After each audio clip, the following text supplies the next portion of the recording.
Alright, hello YouTube. This is the Ambu42, or also on our second channel, our team channel, Team Viable Legion Rare, or Viable LR, however you want to say it. Today I'm going to be showing my Royal Paladin deck. I'd like to think it's pretty unique since everybody's either playing Thingsaver, Seekers, or Ultimate Thingsaver. Which is fine, they're very good decks, but I'd like to showcase this deck too, because I think it's personally really good. It took second at a tag tournament I was in with my friend. I constantly top with it at my locals, which, I mean, isn't a huge deal, but if I could go to, like, big tournaments, or I had the opportunity, I would definitely take this deck, because I'm that confident with it. And I'll show you why. So, as the title suggests, this is a King of Knights Alfred or Ezzel Legion deck with Stride. To start off, our starter is Shining Knight Millis. Basically, for Generation or Forerunner, so it goes back when you ride a Royal Paladin over it. Generation Break 1, counterblast it and put it into Soul to call a grade 2 from your deck to rearguard circle. Now that seems mediocre, but it's actually very good for this deck. The grade 2s are extremely significant in the deck, followed up by grade 3s for everything's important, very important. Also, the fact that it goes into Soul is very important for the deck, and I'll tell you why. 6 draws, and then 6 crits. This lineup is very good because you're playing Alfred. So you can call stuff for free. The draws help you a lot to boost with your stride, and you don't really need the crit since you're swinging for very high numbers, even on the rear guards. So you apply a lot of pressure, and not to mention one of your strides also gains a crit very consistently and easily.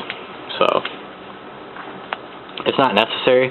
Plus, having Margle when you're using Alfred's effect, or Ezzel's calling effect, is very good because you can put it into Soul, which is another reason I'm playing 6 draw. 4 heal, standard. Next, for grade 1s, we're playing 4 Lake Maiden. Lake Maiden's always a good card. Even Dragon Monk Gojo was played for a while just because of the effect of being able to arrest it, drop 1, draw 1. Cycles through your deck. Plus, you can't boost when you have Alfred, or if you're legioned with Ezzel. So having this behind the Vanguard isn't that bad, because if you want each turn you can do this, and then drop draw, cycle through your deck faster. It also helps, especially if you go first, you don't have something you need, drop draw, plus that helps you when you're attempting the Legion by turn 3.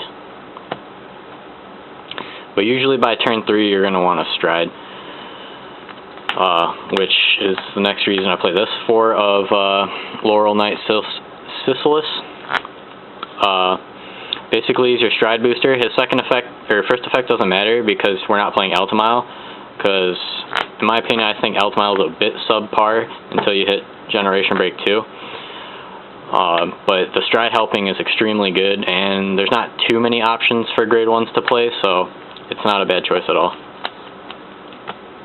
And you stride a lot. Like, I stride at least 3-4 games a turn. 4 perfect guards. You should have 4 of these, the unflipper, because you do counterblast in the deck. I could have got one, but I chose to buy packs instead, so that's why I have a Rainbow Guardian in there. For last grade 1, 2 Gig Attack Shot Putter. Shot Putter is just Generation Break 1, counterblast 1. Choose, or retire him, choose up to 2 units and they gain 5k. So you can call him with Ezzel, and he's pretty good. Helps you a lot for them final turns, or just that turns you need to apply pressure.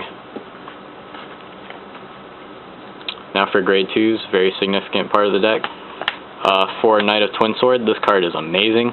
For Generation Break 1, you counterblast 1 when he's boosted, not when he attacks the Vanguard. You counterblast 1 and call a grade 1 or grade 2 from your deck. Now, you're like probably thinking, oh, that's subpar too, but just you wait. There's some very good grade 2s. And you also can't call him, because that would create a loop, and they didn't want that. So you can call any grade 2 except him. 4 Knight of Fragment for Generation Break 1. If you have 2 grade 2s, he's like a Palamedes, but he gains 2k. And he also gains the effect of, if its attack hits the Vanguard, you soul charge 1 and unflip 1. So it's very good. Off the bat, as soon as you stride, you have an 11k grade 2. Next we play 2 12k attackers for the Vanguard for Generation Break 1. They're decent, but I also chose to tech in a Blaster Blade Spirit, because this card can be very good when you play Ezzel and you have open counterblast, and you also want to retire stuff they have. He's also treated as a Gold Paladin, but that doesn't matter in this case because he's a Royal Paladin.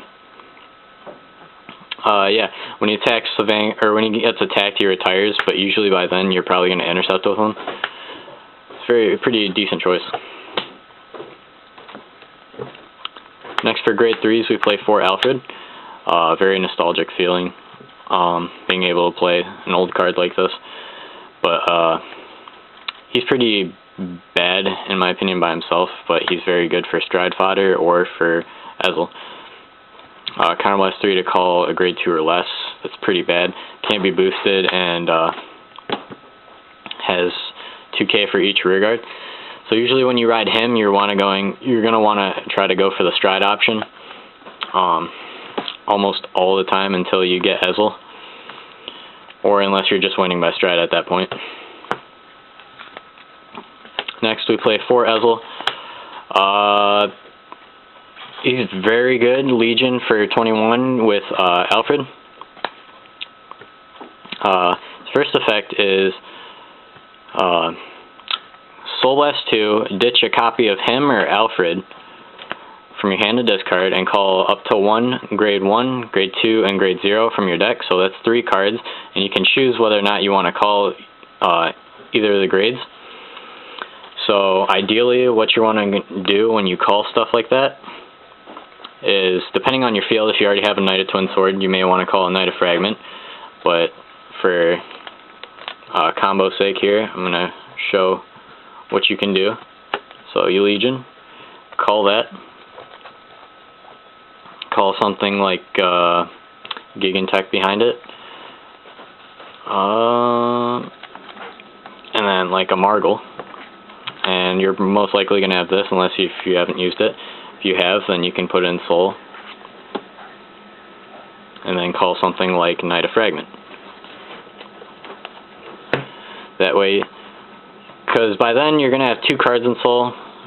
If you strode, you're going to have 3 cards in Soul. So yeah. And then usually what you want to do is first is attack with the Knight of Fragment or whatever grade 2 you have first. So that's 11 at something. Probably Rearguard or the Vanguard, depending on what you want to do. At this point, you want to swing with the Vanguard. Depending on if you get triggers, you may want to put it at the Knight of Fragment so it goes to 21, or you want to put it here so the Margle goes to 9. This all depends on like how many rearguards you have too, or what rearguards are already on your field. So not every situation will be exactly like this, but this is the most prominent and ideal that's going to happen. Next, you're going to swing with your Knight of Twin Sword, and then the booster behind it, so it's 16 or 21 if you got triggers. That's just counting 1. So you counterblast 1, so you've counterblasted 2, and you call something else like another Knight Fragment here.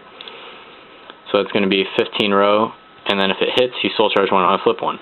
So these turns are not bad, and not bad at all.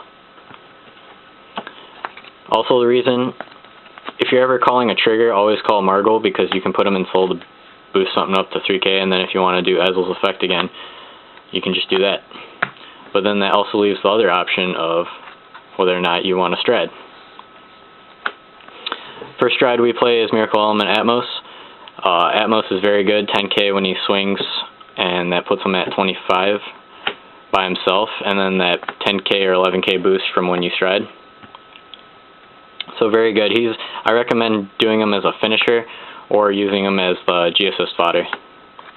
Next we play 3 Shrouded Divine Knight Galblade. Galblade's an on-hit call a grade 2 or higher. generally when you do them, you want to hit and then call something like Knight of Twin Swords so you can call more cards. So basically that's what he does. When the set 2 comes out and the drag ruler one comes out, you can take out Atmos or take out one of these, and then they'll be all good.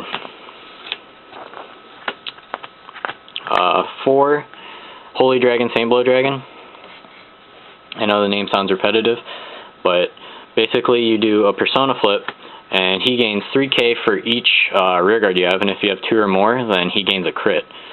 So he is a very powerful boss monster.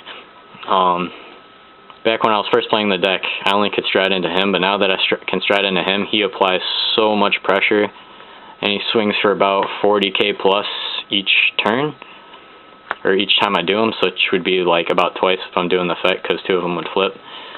But, yeah.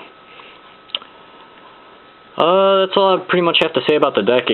I can honestly say it can consistently win, but the times when you'd lose the most is when you have to ride Alfred over Ezzel, and then you don't get good cards like the Stride Helper or Grade 3s, or another Alfred or something to ditch for a Stride. But if you ride Ezzel, I can say you will consistently win, and that is not a lie, that is truth. I played the deck. Its only weakness, I guess, would be facing stuff like Kagero or Narukame and stuff that retires. Faced Locke, or aka Link Joker, it's not really that big of a deal, because striding can really help you, and striding is the new generation. So yeah, like, comment, subscribe. If you test out the deck or try to pick it up or something, let me know how you do with it, and peace.